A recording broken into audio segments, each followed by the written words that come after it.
Rama Rama Hari Hari Hari Krishna Hari Krishna Krishna Hari Hari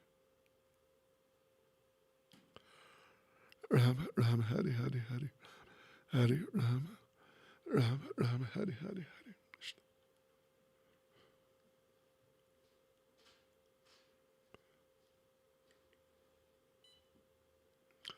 Rama Rama Hari Hari Hari Krishna Hari Krishna Krishna Hari Hari Hari Rama Rama Hari Hari Hari Krishna Krishna Hari Hari Hari Rama Rama Hari Hari Hari Krishna Hari Krishna Krishna Hari Hari Hari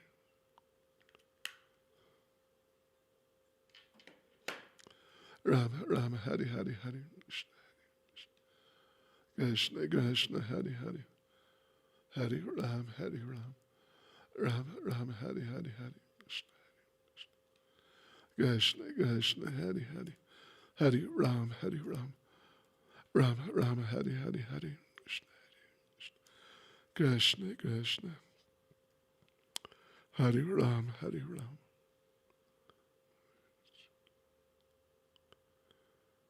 Rama Rama Hari Hari Hari Krishna Hari Krishna Krishna Hari Hari Hari Ram Hari Ram Rama Rama Hari Hari Hari Hari Hari Hari Ram Hari Ram Rama Rama Hari Hari Hari Krishna Krishna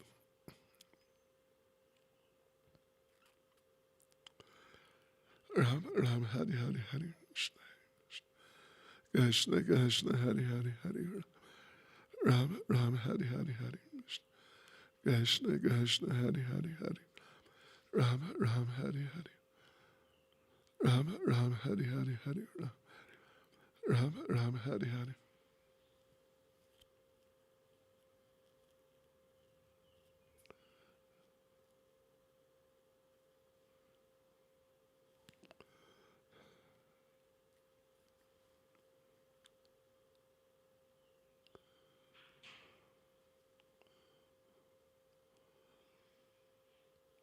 Ram Ram Hari Hari Hari Vrajavasini Lame's Sarva Lakshmi Lila Mohini Ram Ram Hari Hari Ujjvala Prema Hare Krishna Hare Krishna Krishna Krishna Hare Hare Hare Ram Hare Ram Rama Rama Hare Hare Hare Krishna Hare Krishna Krishna Hare Hare Hare Rama Rama Hare Hare Hare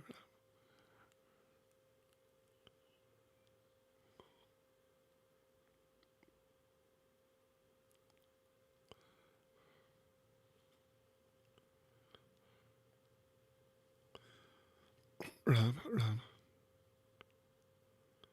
Rama Rama Rama Rama Hare Ram Ram Hari Hari Hari Ram Ram Hari Hari Hari Ram Hari Ram Ram Hari Hari Hari Ram Ram Hari Hari Hari Krishna Vilas Manjari Ram Ram Hari Hari Hari Krishna Krishna Hari Hari Hari Ram Hari Ram Ram Ram Hari Hari Hari Krishna Hari Krishna Krishna Ram Ram Hari Hari Ram Ram Hari Hari Hari Ram Ram Hari Hari Ram Ram Hari Hari Hari Krishna Krishna Hari Hari Hari Ram Hari Ram Ram Ram Hari Hari Hari Krishna Krishna Hari Hari Hari Ram Ram Hari Hari Hari Krishna Krishna yeah Ram Ram Hari Hari Hari Krishna Krishna Hari Hari Hari Ram Ram Hari Hari. Right, thank you. Okay, devotees, let us go on to our Prabhupada-lilamrita reading. Oops, okay. Yes, so First of all, some prayers. Let's say some prayers. Nama Om Vishnu Padaya Krishna Prestaya Bhutale Shrimati Bhaktivedanta Swaminiti Namane Namaste Saraswati Devi Gauravani Pracharne Niravishesha Shunyavadi Paschitya Deshatarne Shri Krishna Chaitanya Pramanityananda Shri Advaita Gadadha Shivas Adi Gaura Bhaktavrinda Hare Krishna, Krishna Krishna, Hare Hare, Hare Rama, Rama Rama, Hare Hare. Vanchkalp Trubhyascha Kripa Sindhu Bhyevacha Patitanam Pavanebhyo Vaishnavebhyo Namo Namaha. Srila Prabhupada Ki Jai.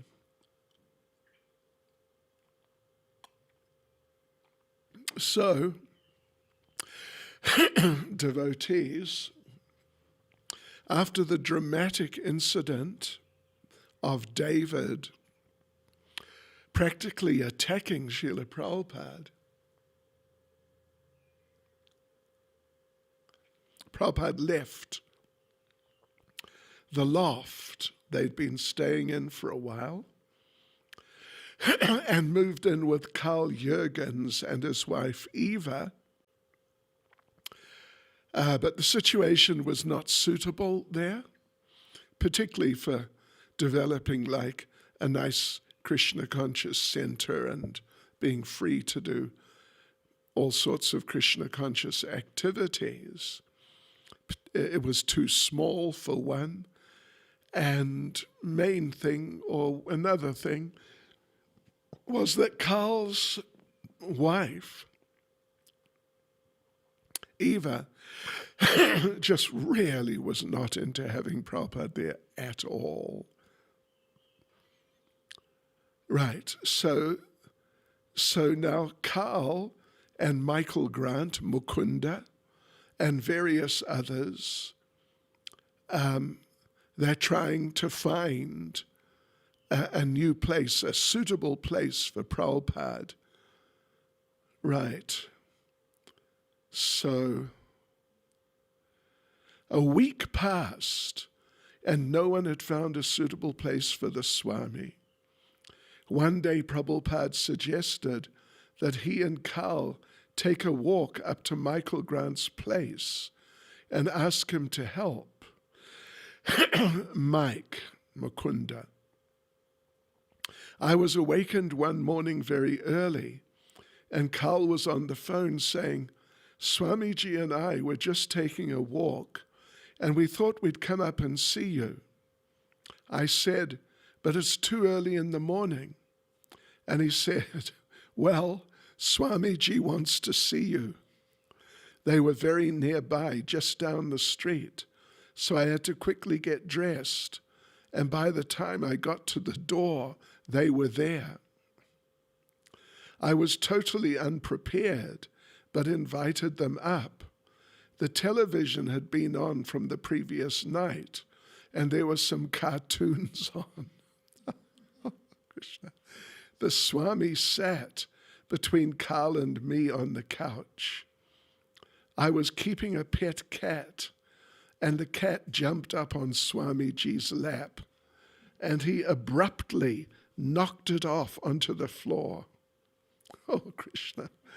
We began to talk, but Swamiji glanced over at the cartoons on the television set and said, this is nonsense.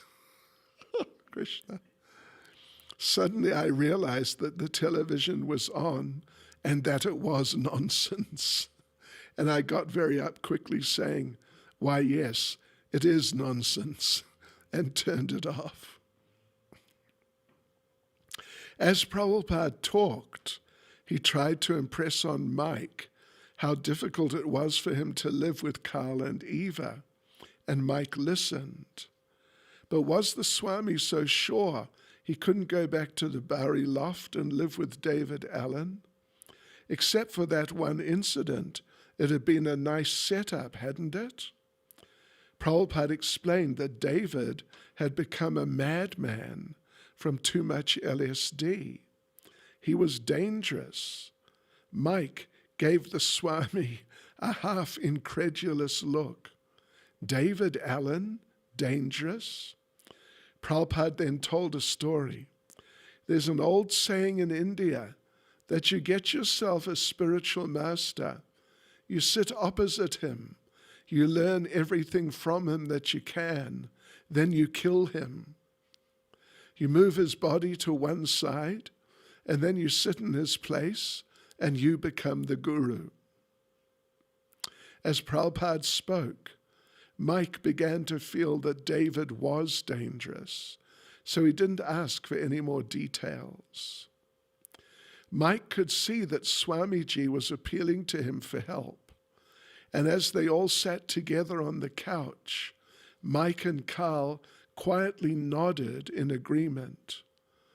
The Swami was looking at Mike, and Mike was trying to think. So how can we help Swamiji? Carl interjected. Mike explained that he was a pianist and he had to practice every day. He had 2 pianos, 2 sets of drums, a vibraphone, and other instruments right there in his apartment.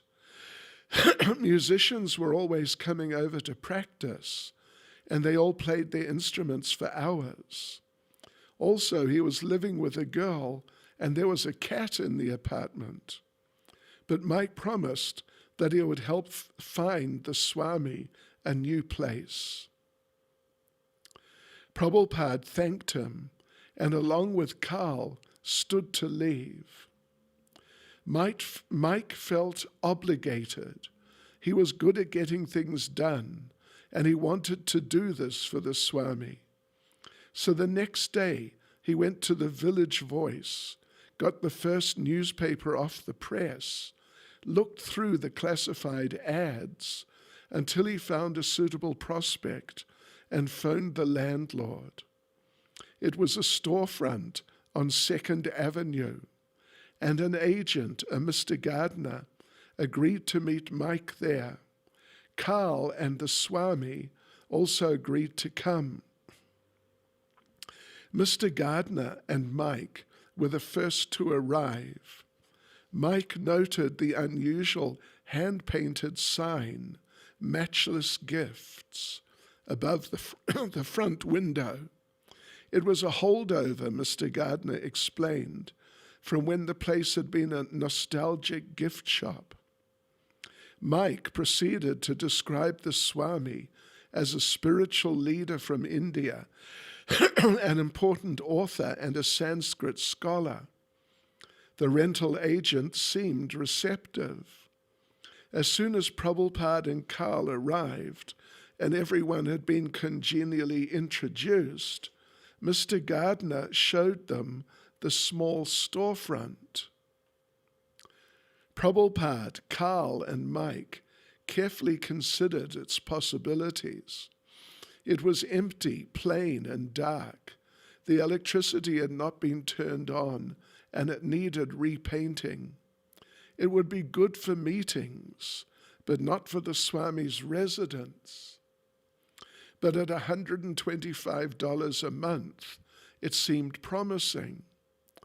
Then Mr. Gardner revealed a small second-floor apartment just across the rear courtyard, directly behind the storefront. Another $71 a month, and the Swami could live there, although first Mr. Gardner would have to repaint it. The total rent would come to $196, and Carl, Mike, and the others would pitch in. Prabhupada had the idea of making Mr. Gardner the first official trustee of his fledgling Krishna Consciousness Society. During their conversation, he presented Mr. Gardner with a 3-volume set of his Srimad Bhagavatam, and inside the front cover, he wrote a personal dedication and then signed it, A.C. Bhaktivedanta Swami. Mr. Gardner felt flattered and honored to receive these books from the author himself. he agreed to become a trustee of the new Society for Krishna Consciousness and so pay the society $20 a month. Really, it's amazing. Mr. Gardner took a week to paint the apartment. Meanwhile, Mike arranged for the electricity and water to be turned on and had a phone installed, and he and Carl raised the first month's rent among their friends. When everything was ready, Mike gave Prabhupada a call at Carl's. Now it was time to move the Swami into his new place. A few friends who were on hand accompanied the Swami over to the Bowery loft. Maybe they weren't prepared to become his surrendered disciples, but contributing toward the first month's rent and volunteering a few hours of work to help set up his place were exactly the kinds of things they could do very willingly. At the loft, they all gathered up portions of the Swami's belongings, and then they started out on foot up Bowery. It was like a safari, a caravan of half a dozen men loaded with Prabhupada's things. Michael carried the heavy Roberts reel to reel, and even the Swami carried 2 suitcases. They did everything so quickly that it wasn't until they were well on their way and Mike's arm began to ache that he realized, why didn't we bring a car? So this is just a historic moment, absolutely historic moment. Prabhupada moving into 26 Second Avenue, which became the first real center for the Krishna consciousness movement outside of India, is just incredible. And we still have it. And it's still being used as a preaching center. I haven't been to New York for quite some years, but when I was there, I used to do some programs there.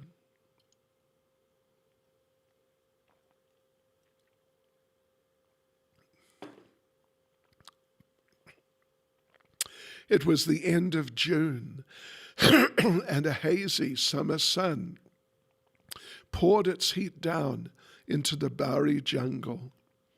Starting and stopping, the strange safari, stretching for over a block, slowly trekked along. Prabhupada struggled with his suitcases past the seemingly unending row of restaurant supply shops and lamp stores between Grand, Broome, and Spring Streets. Sometimes he paused and rested, setting his suitcases down. He was finally moving from the Bowery. His electrician friend on 72nd Street would have been relieved, although perhaps he would have disapproved of the 2nd Avenue address also.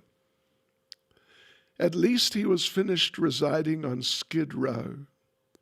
He walked on past the homeless men outside the Salvation Army shelter, past the open-door taverns, stopping at streetlights, standing alongside total strangers, keeping an eye on the progress of his procession of friends who struggled along behind him. The Bowery artists and musicians saw him as, quote-unquote, highly evolved. They felt that the Spirit was moving him and were eager to help him set up his own place so that he could do his valuable spiritual thing and spread it to others. He was depending on them for help, yet they knew he was on a higher level, quote-unquote.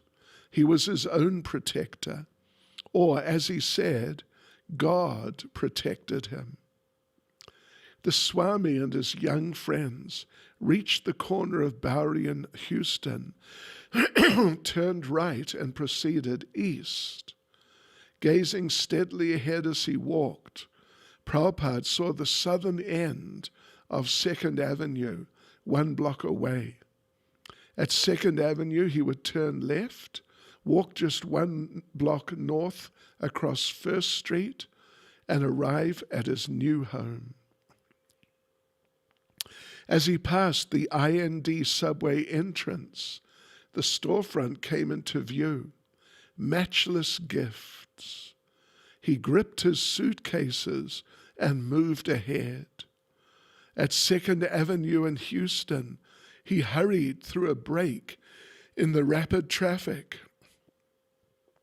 He could see green trees holding their heads above the high courtyard wall, reaching up like overgrown weeds in the space between the front and rear buildings of his new address.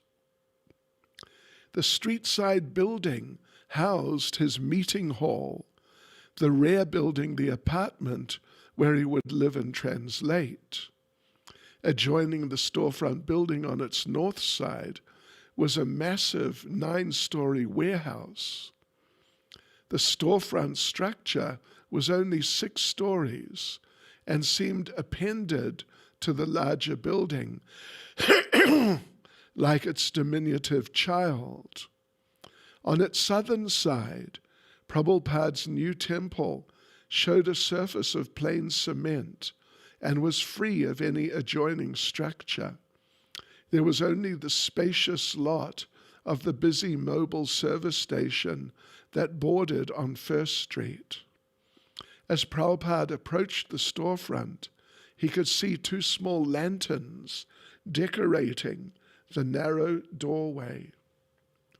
There was no certainty of what awaited him here, but already there had been good signs that these American young people, mad though they sometimes were, could actually take part in Lord Chaitanya's Sankirtan movement. Perhaps this new address would be the place where he could actually get a footing with his International Society for Krishna Consciousness. Chapter 18, Breaking Ground. And it begins with some words from Allen Ginsberg, the late Allen Ginsberg, who at this point became quite a friend of Prabhupada's. He'd been to India, he knew Hare Krishna, and he liked to chant Hare Krishna. He had a harmonium and he would sing Hare Krishna. As time went on later, he sort of lost touch. But at least at this point, he did some good service, actually, in terms of helping popularize Krishna consciousness, because he was very famous. So, this is from Allen Ginsberg's introduction to the Macmillan Bhagavad Gita as it is. Macmillan Bhagavad Gita as it is means that at first, when Prabhupada had Bhagavad Gita printed for the first time, there was no BBT, no Bhaktivedanta Book Trust. So they had it printed by a book publishing house, Macmillan, big publishing house. So Ginsberg says, Swami Bhaktivedanta came to USA and went swiftly to the archetype spiritual neighborhood, the New York Lower East Side, and installed intact an ancient, perfectly preserved piece of street India. He adorned a storefront as his ashram and adored Krishna therein, and by patience and good humor, singing, chanting, and expounding Sanskrit terminology, day by day established Krishna consciousness in the psychedelic mind-manifesting center of America East. To choose to attend to the Lower East Side, what kindness and humility and intelligence. Yeah, it's amazing. They were the right people, even though many of them were quite bizarre. But they were open, they were receptive, and so many, step by step, so many became devotees.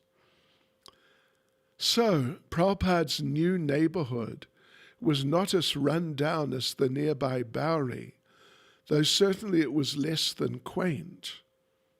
Right across from his storefront, a row of tombstones looked out from the somber, dimly lit display windows of Weitzner Brothers and Papa memorials.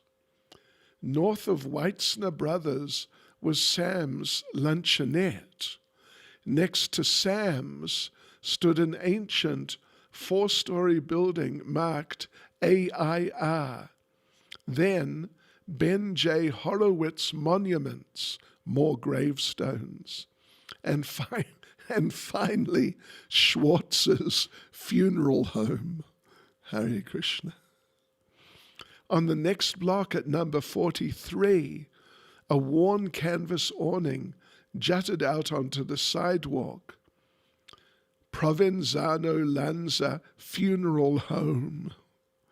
Then there was Cosmos Parcels, importers, and a few blocks further uptown, the prominent black and white signboard of the Village East Theatre.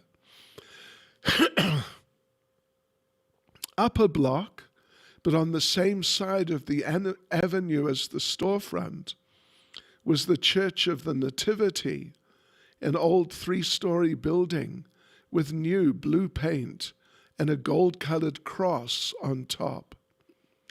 The 6-story 26 Second Avenue, its face covered by a greenish fire escape, crouched against the massive 9-story Knickerbocker fireproof warehouse.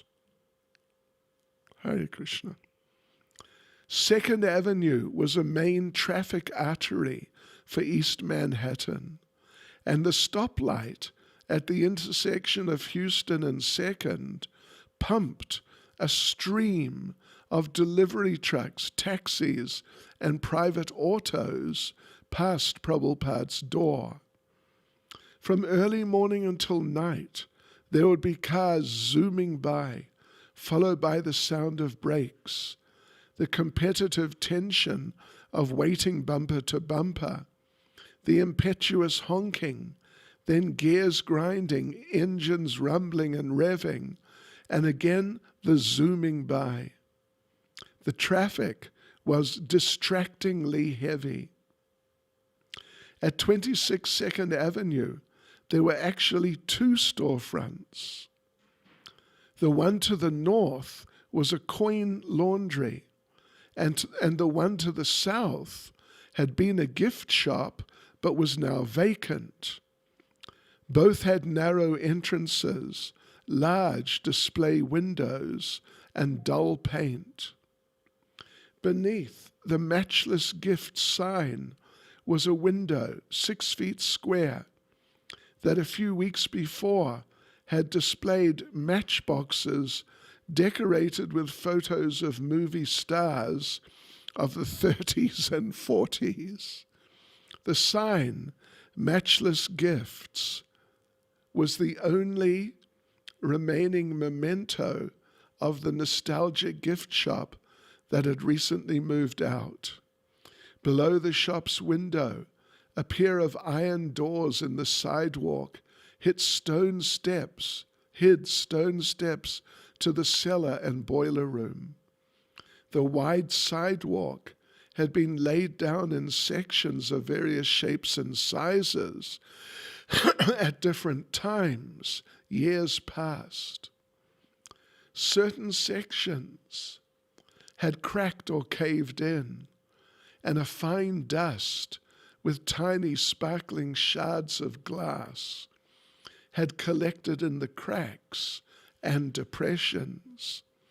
A dull black fire hydrant stood on the curb.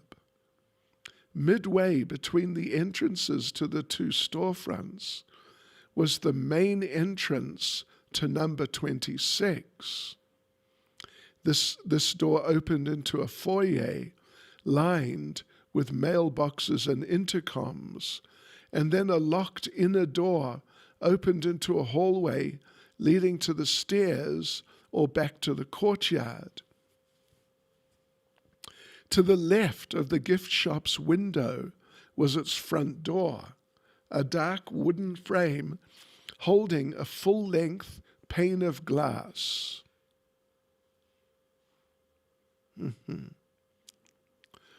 The door opened into the long, narrow storefront, which was now completely bare.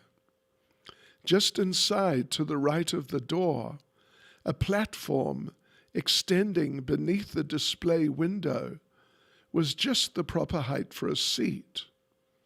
At the far end of a bare, dingy room, two grimy-paned windows covered with bars opened into the courtyard. To the left of the left-hand window was a small sink fixed to the outside of a very small toilet closet whose door faced the front of the store. A door on the store's left wall connected to a hallway that led into the courtyard. The courtyard was paved with concrete geometric sections and encircled with shrub gardens and tall trees. There was a picnic table, a cement bird bath, and a birdhouse on a pole, and near the center of the courtyard were two shrub gardens. The courtyard was bordered north and south by high walls, and front and back by the two tenements.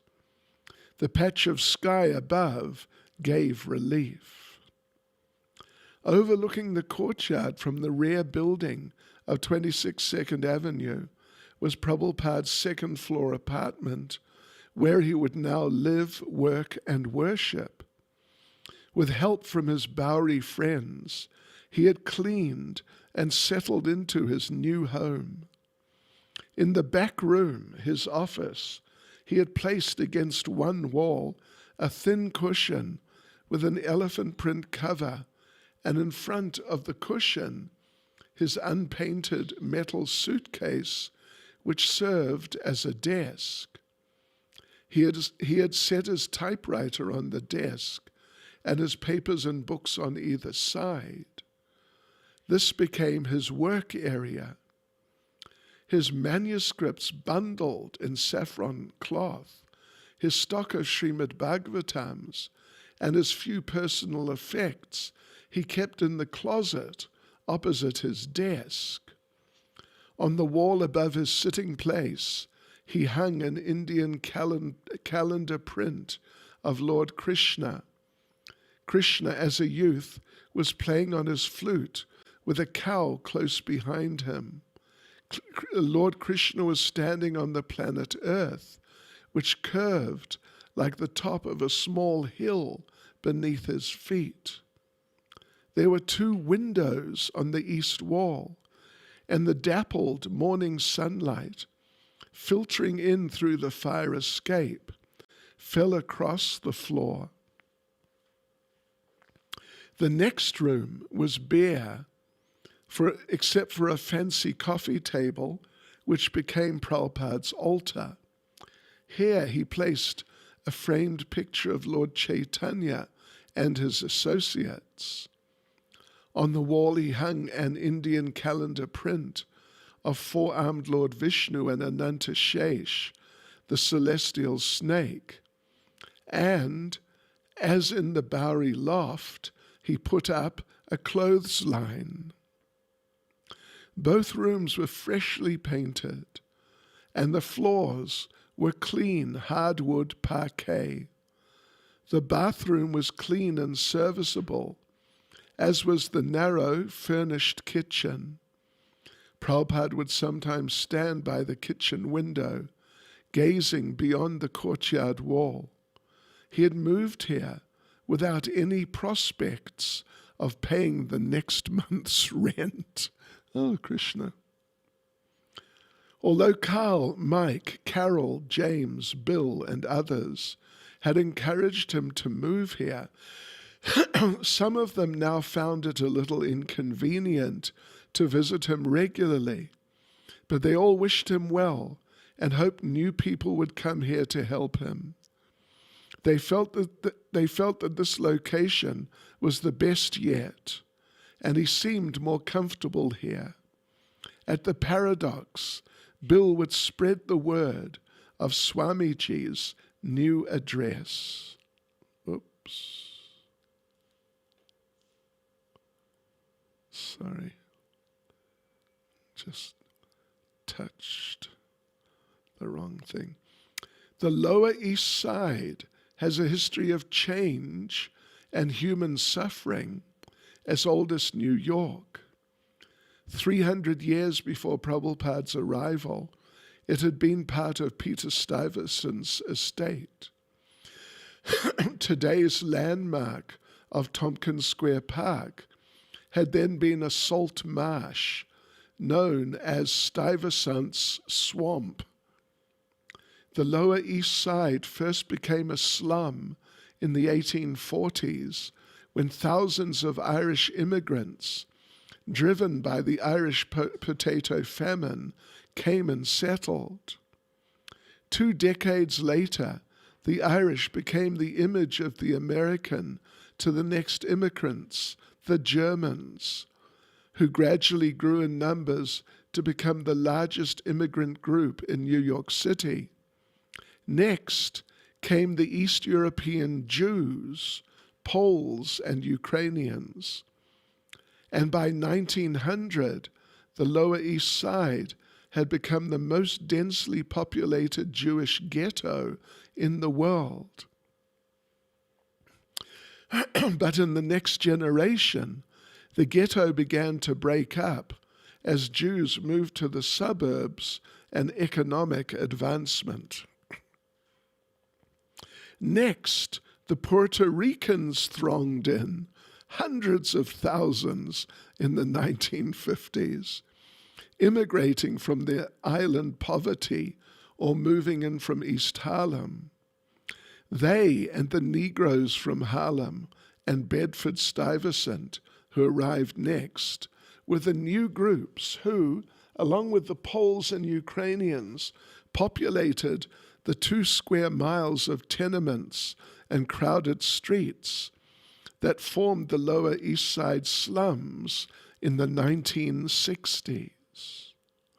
Then, only a few years before Prabhupada's arrival, a different kind of slum dweller had appeared on the Lower East Side.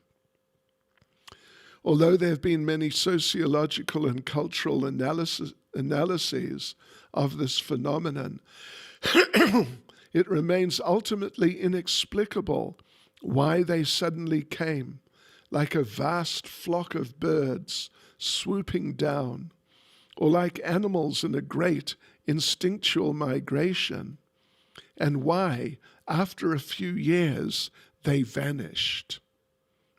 At first, the newcomers were mostly young artists, musicians, and intellectuals, similar to the hip crowd of Prabhupada's Bowery days. Then came the young middle-class dropouts. Because living space was more available and rents were lower than in nearby Greenwich Village, they concentrated here on the Lower East Side, which in the parlance of the renting agents became known as the East Village. Many even came without finding a place to live and camped in the hallways of tenements.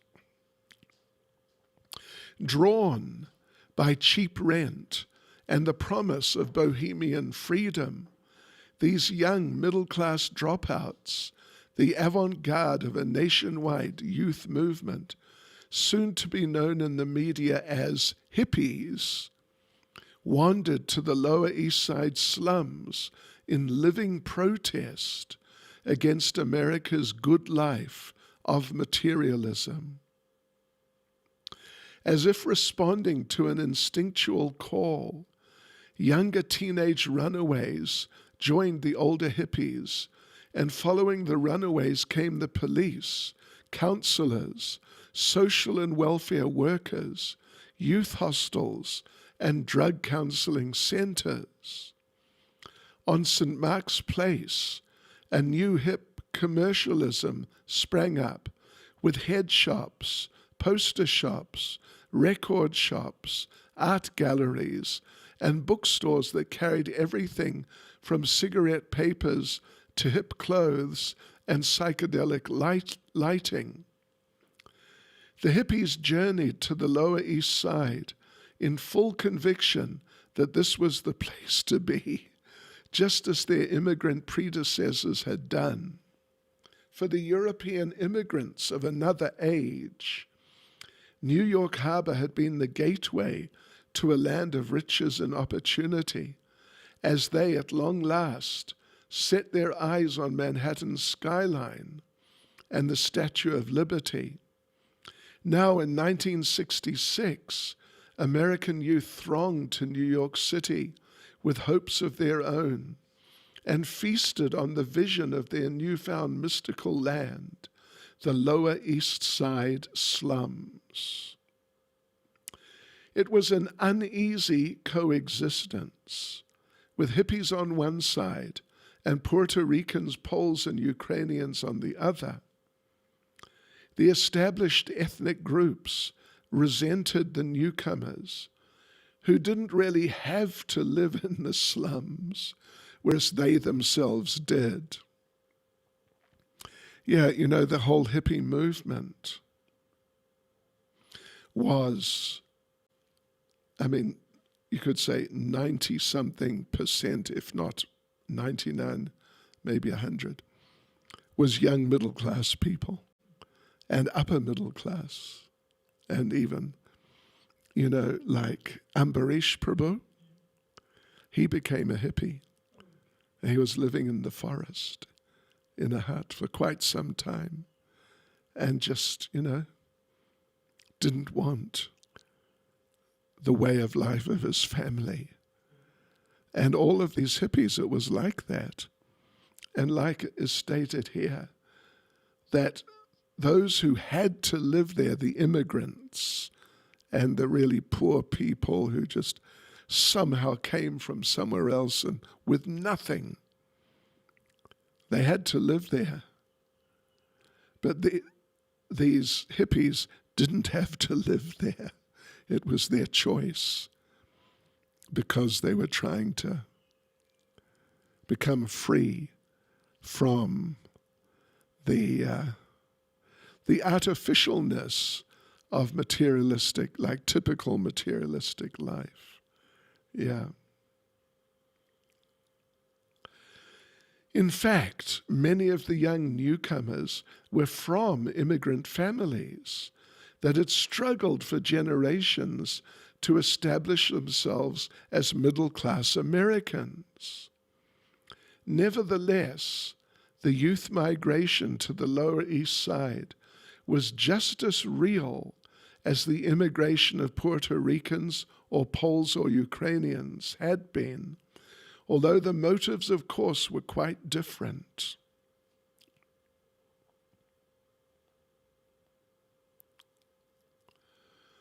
The hippies, where are we? It was,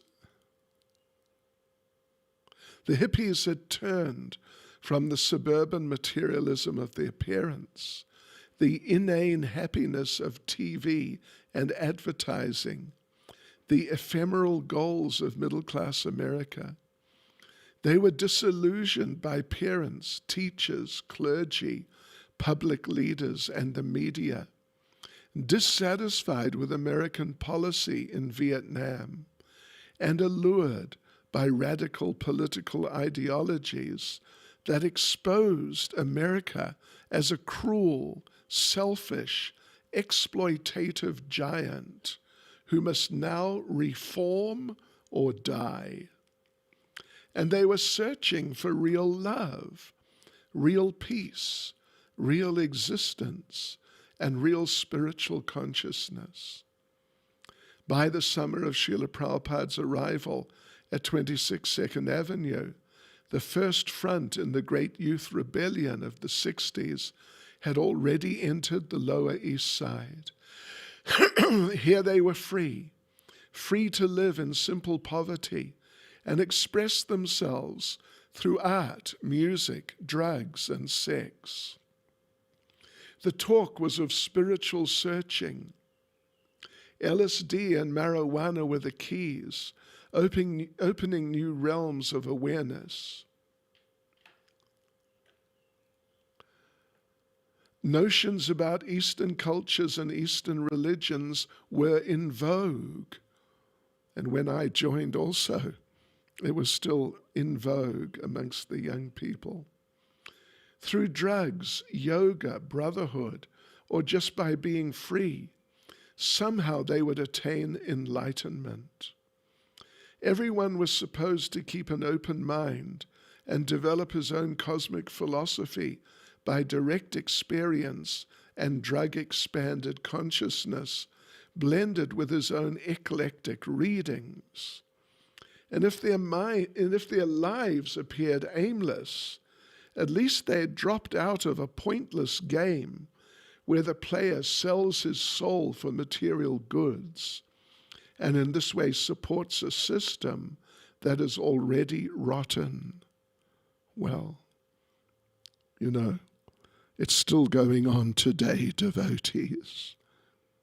We shouldn't make the mistake of thinking that the material society where so many of you are working and, earning and in this way living, we shouldn't think that it's anything really different from this. A pointless game where the player sells his soul for material goods and in this way supports a system that is already rotten. It already really is. But at least for devotees, if you're working in it, you can make an income and support yourselves, support your family in Krishna consciousness, and in this way dovetail that rotten system in Krishna consciousness. So it was that in 1966, thousands of young people were walking the streets of the Lower East Side, not simply intoxicated or crazy, though they often were, but in search of life's ultimate answers, in complete disregard of, quote-unquote, the establishment and the day-to-day life pursued by millions of, quote-unquote, straight Americans. That the prosperous land of America could breed so many discontented youths surprised Prabhupada. Of course, it also further proved that material well-being, the hallmark of American life, couldn't make people happy. Prabhupada did not see the unhappiness around him in terms of the immediate social, political, economic, and cultural causes. Neither slum conditions nor youth rebellions were the all-important realities. These were mere symptoms of a universal unhappiness to which the only cure was Krishna consciousness. He sympathized with the miseries of everyone, but he saw the universal solution. Prabhupada had not made a study of the youth movement in America before moving to the Lower East Side. Interesting. So he wasn't really familiar with how this was all working. He had never even made specific plans to come here amid so many young people. But in the 10 months since Calcutta, he had been moved by force of circumstances, or, as he understood it, by Krishna's will, from one place to another. On the order of his spiritual master, he'd come to America, and by Krishna's will, he had come to the Lower East Side.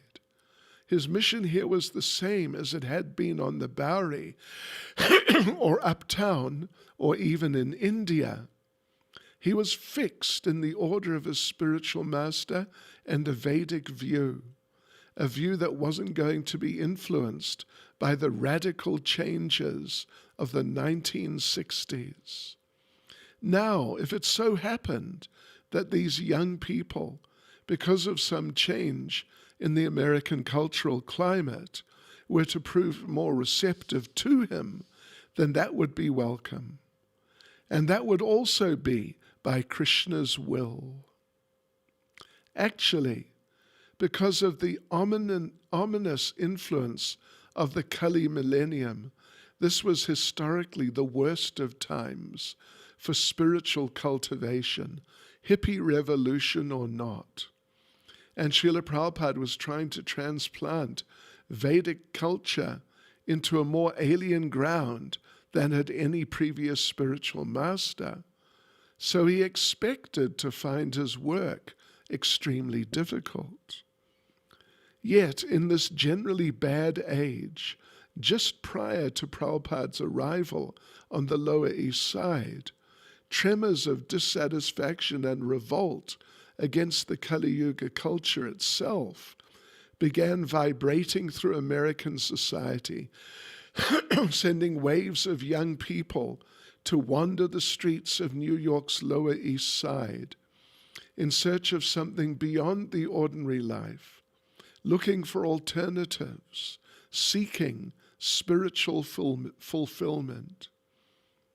These young people, broken from their stereotype materialistic backgrounds and drawn together now on New York's Lower East Side, were the ones who by chance or choice or destiny to become the congregation of the Swami's storefront offerings of kirtan and spiritual guidance. The Swami's arrival went unnoticed. The neighbors said someone new had taken the gift shop next to the laundry. There was a strange picture in the window now, but no one knew what to make of it. Some passers-by noticed a piece of paper announcing classes in Bhagavad Gita taped to the window. A few stopped to read it, but no one knew what to make of it.